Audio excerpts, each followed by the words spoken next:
বাংলাদেশে একমাত্র লেখক, তিনি আপোষ করে বলেন, আপোষ করিনি আমি, এই হলো আমার ইতিহাস। এই যে কত উপহাস, কত পরিহাস মানুষের সঙ্গে করেছেন সেটা আমরা জানি। এইভাবে ধীরে ধীরে ক্যান্সারের মতো পেশিবাদ কায়েম হয়েছে।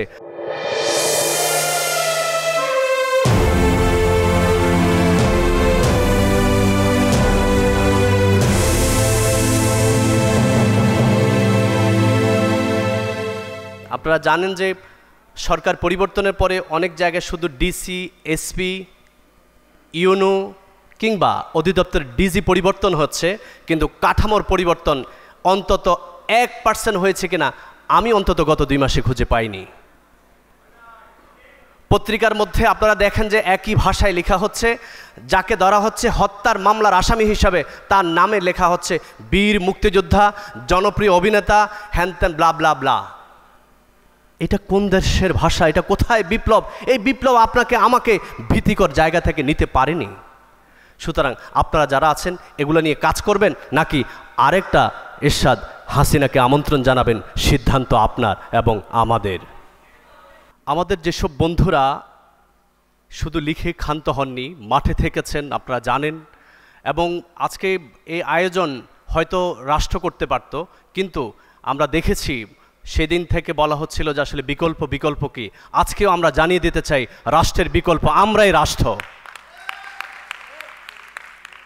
সুতরাং পৃথিবীর কোনো জায়গায় লেখককে রাষ্ট্র পৃষ্ঠপোষকতা করেছে এবং রাষ্ট্রের তুঙ্গে উঠেছে ওই লেখক, এটা কোনো দিন না। সবসময় লেখক ছিল নিঃসঙ্গ, অসহায়, তবে তারা কখনোই আপোষ করেননি। কিন্তু বাংলাদেশে একমাত্র লেখক, তিনি আপোষ করে বলেন, আপোষ করিনি আমি, এই হলো আমার ইতিহাস।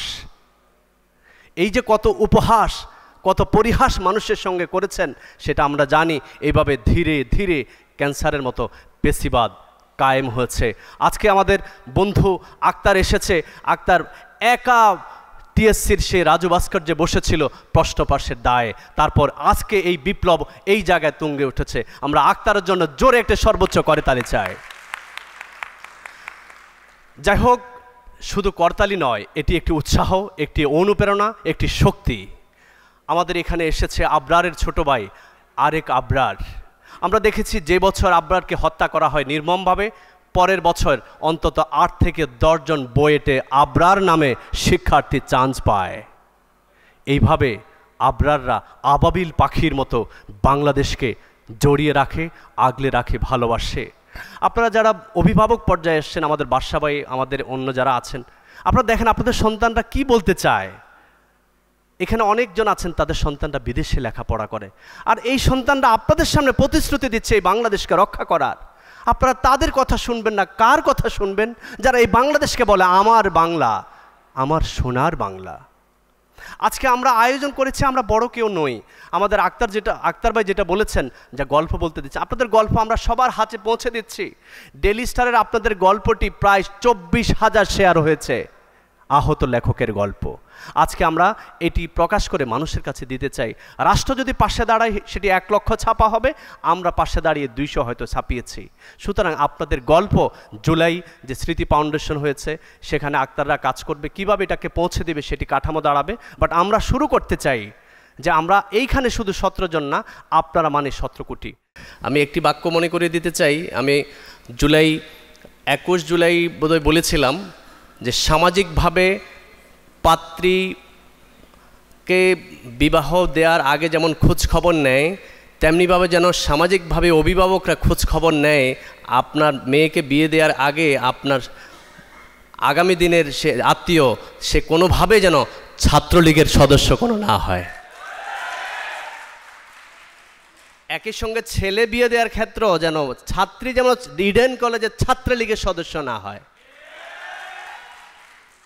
এবং আরেকটি বাক্য বলেছিলাম যে শিক্ষক নীতি এবং আদর্শের কথা এই অন্যায়ের সময় বলেনি, তিনি কিভাবে ক্লাসে কথা বলবেন। যে সাংবাদিক অন্যায়কে অন্যায় বলেনি, তিনি কিভাবে এখন আমার মুখোমুখি হবেন।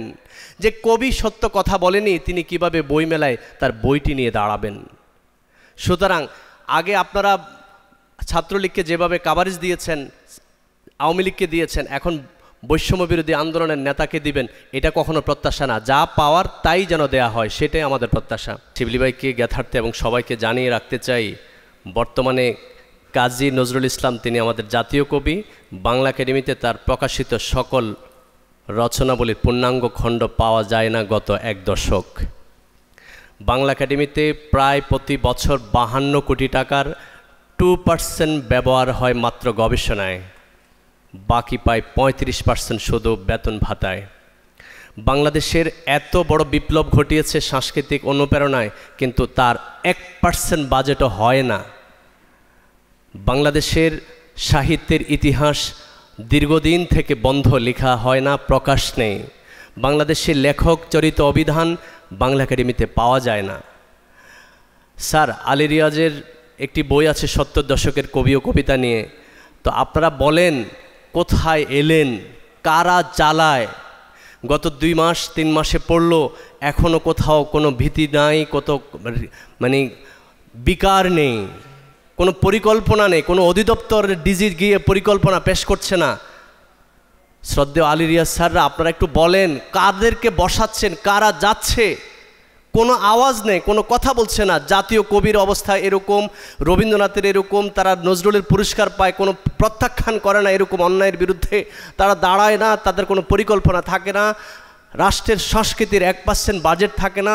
বাংলা একাডেমির মননশীল প্রতিষ্ঠান 2% মাত্র গবেষণায় ব্যবহার হয়। তারপর কোথায় আন্দোলন করবেন? শেখ হাসিনার চলে যাওয়া এক শব্দে যদি ব্যবহার করি, সেটা হচ্ছে অহংকার। তো আপনারাও আজকে যে জায়গায় আছেন, আমরা যে জায়গায় আছি, মঞ্চে যারা আছেন, তাদেরকেও ওই বাক্যটা বলে দিতে চাই, আপনার আমার পতনের জন্য ওই শব্দটি যথেষ্ট, অহংকার।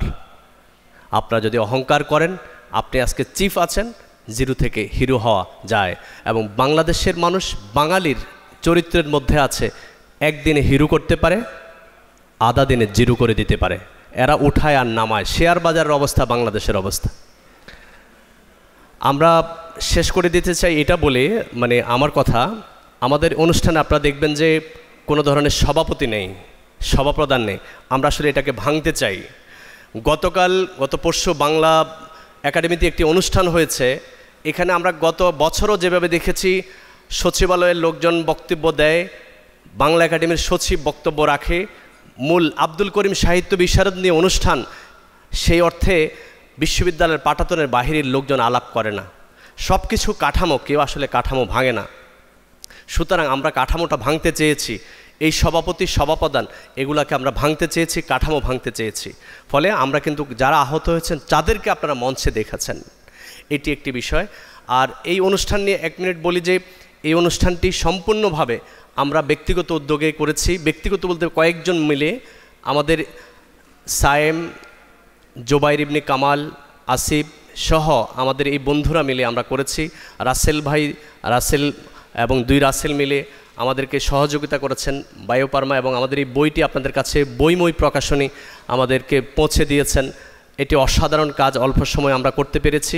আমরা মনে করছি আমরা রাষ্ট্রের অংশ, আমরাই রাষ্ট্র। সুতরাং রাষ্ট্র করবে, রাষ্ট্র ডাকবে, সেটি নয়। তাই আলী রিয়াজকে পেয়েছি আসলে গালি দেওয়ার জন্য একজনকে লাগে, ভালোবাসতেও একজনকে লাগে। তাই বারবারই আলী রিয়াজকে অ্যাড্রেস করতে হচ্ছে যে আপনারা যখন সংবিধান নিয়ে কাজ করবেন, আমাদের এই অবহেলা অনাদরের লেখকদের কথা ভাববেন, সংস্কৃতির চিন্তার কথা বলবেন। কারণ কালচারাল অটোনমি একটি রাষ্ট্রকে অন্যরকমভাবে পাঠাতন নির্মাণ করে দিতে পারে। একই সঙ্গে গণমাধ্যম বন্ধুদেরকে বলবো, আপনারা যখন সম্প্রচার করবেন আলী রিয়াজকে গুরুত্ব দিবেন অবশ্যই। আজকে এই বন্ধুরা যারা কালের ধ্বনির মাধ্যমে আমরা এই কাজটি করেছি, আমাদের এই কথাটিও আপনারা যাবেন, চাইলে অন্যরা যারা আগামী দিনে আর্কাইভ হবে, কালের ধ্বনি এই কাজটি করেছিল, আহত লেখকরা তারা কথা বলেছিল, আহত লেখকদের পাশাপাশি তাদেরকে কীভাবে দেখেছে শিবলি ভাই, মানিক ভাই, আমাদের যে শিল্পী গান গেয়েছে তার নামটিও যেন থাকে। আমাদের প্রায় নিউজে কালচারাল জায়গা থেকে এই গুরুত্বগুলো দেওয়া হয় না। একটি গানও যে কত শক্তিশালী, একটি গান যে সংস্কৃতির এই অনুষ্ঠানের অংশ, আপনাদের অনেকের লেখায় থাকে না। তো আপনারা একটু এগুলো খেয়াল করবেন। একই সঙ্গে আপনাদের পাতায় যেন আমাদের সংস্কৃতির অনুষ্ঠানে গুরুত্ব থাকে, সেটি খেয়াল রাখবেন। এটি বলে আমাদের মূল আলোচনার মাধ্যমে এই অনুষ্ঠান শেষ হবে। আমরা দাঁড়াবো না। আমাদের এই অনুষ্ঠানগুলো যেন বেশি বেশি হতে পারে। আপনারা যারা মুরব্বীরা এসেছেন, আপনারা আমাদের পাশে থাকবেন। কালের ধ্বনির গত বছর আমরা একটি সংখ্যা করেছিলাম জসিমউদ্দিনকে ঘিরে। আমরা প্রস্তাব করেছি যেভাবে সংসদীয় গণতন্ত্রের মাধ্যমে সর্বাধিক ভোট পেয়ে একজন সংসদে যায়, আমরা মনে করেছি বাংলাদেশের সর্বাধিক প্রিয় একজন মানুষ হচ্ছে কবি জসিমউদ্দিন। আমাদের দেশে জাতীয় অধ্যাপক 3 জন থাকেন, বর্তমানেও 3 জন অধ্যাপক আছেন। আমরা মনে করি জসিমউদ্দিন আমাদের জাতীয় কবি হওয়ার মতো মানুষ, সেটিও গ্যাজেটভুক্ত হওয়া দরকার। জসিমউদ্দিনকে জাতীয় কবি হিসেবে ঘোষণা দেওয়া দরকার। তার জন্য নজরুলকে বাদ দিয়ে নয়, নজরুলও থাকবে, জসিমউদ্দিনও থাকবে। সর্বশেষ আমরা কাজ করেছি 1972 সাল থেকে 2022 পর্যন্ত বাংলাদেশের কবিতার 50 বছর। আমাদের সরকার, আমাদের রাষ্ট্র কবিতা, গল্প, উপন্যাসের যদি এই বিষয়গুলোকে গুরুত্ব না দেয়, তাহলে আমাদের আগামী দিনে আমাদের গুরুত্বটা হারিয়ে যাবে।